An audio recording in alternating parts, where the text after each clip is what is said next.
Good morning, everyone. The problem of mass violence in the U.S. is largely one of mass shootings, and so gun policy was a major concern that we addressed in the Countering Mass Violence workshop that produced the papers that you're hearing about this morning.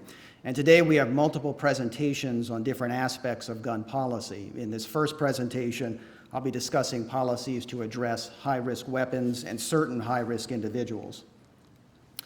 Now, to start with restrictions on weapons, mass shootings have fueled debates for decades about restricting assault weapons and other high-capacity semi-automatic weapons which have been used in many of the most deadly acts of mass violence in the U.S. The federal government imposed a 10-year national ban on these types of weapons from 1994 to 2004. Currently, 9 states and Washington, D.C. have their own restrictions on these types of weapons.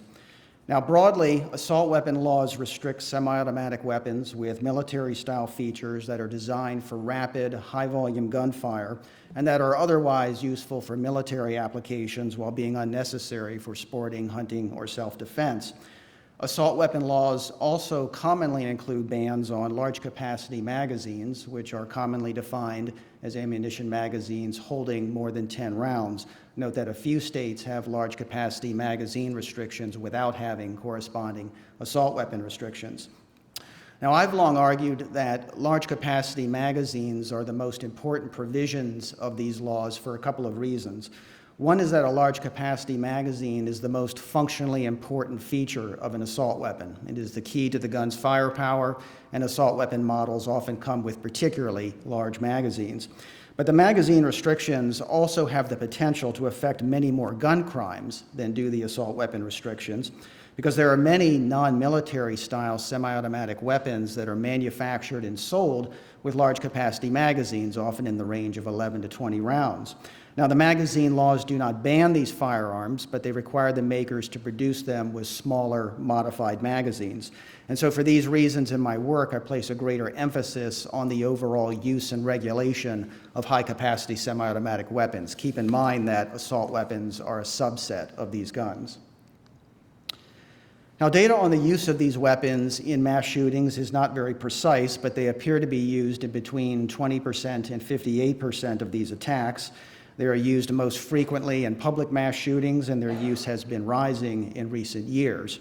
Now, when these weapons are used in mass shootings, it increases the number killed per attack by up to 85%, and the total number wounded per attack by up to 200%. Extrapolating from these estimates suggests that large-capacity magazine restrictions can reduce mass shooting deaths by up to 15% and total victims shot by up to a quarter, with likely larger effects for public mass shootings. But note that when passed, it could take several years for the effects of these laws to be felt in a substantial way, depending, for example, on whether they allow people to keep large-capacity magazines that were possessed prior to the law.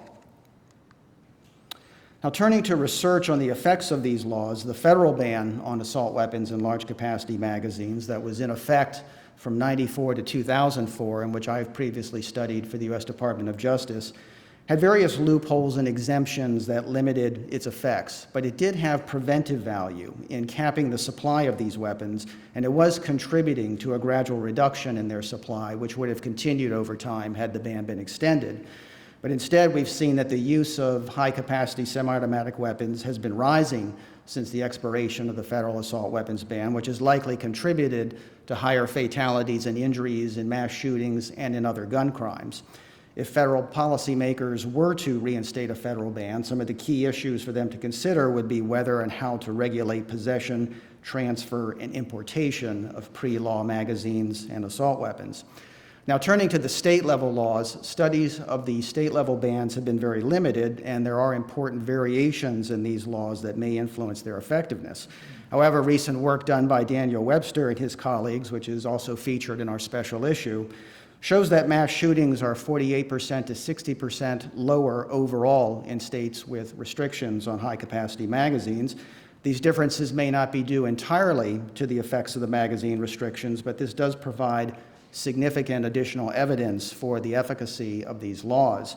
Assault weapon bans alone, in contrast, do not appear as effective in their analysis, which again underscores the importance of the magazine restrictions.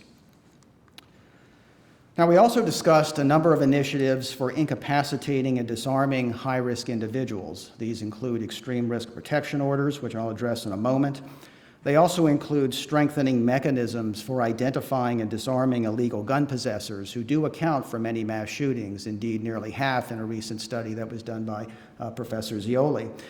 An example of this is a California program that uses state gun sales records to identify and disarm prior gun purchasers who have since become disqualified due to new convictions or other reasons.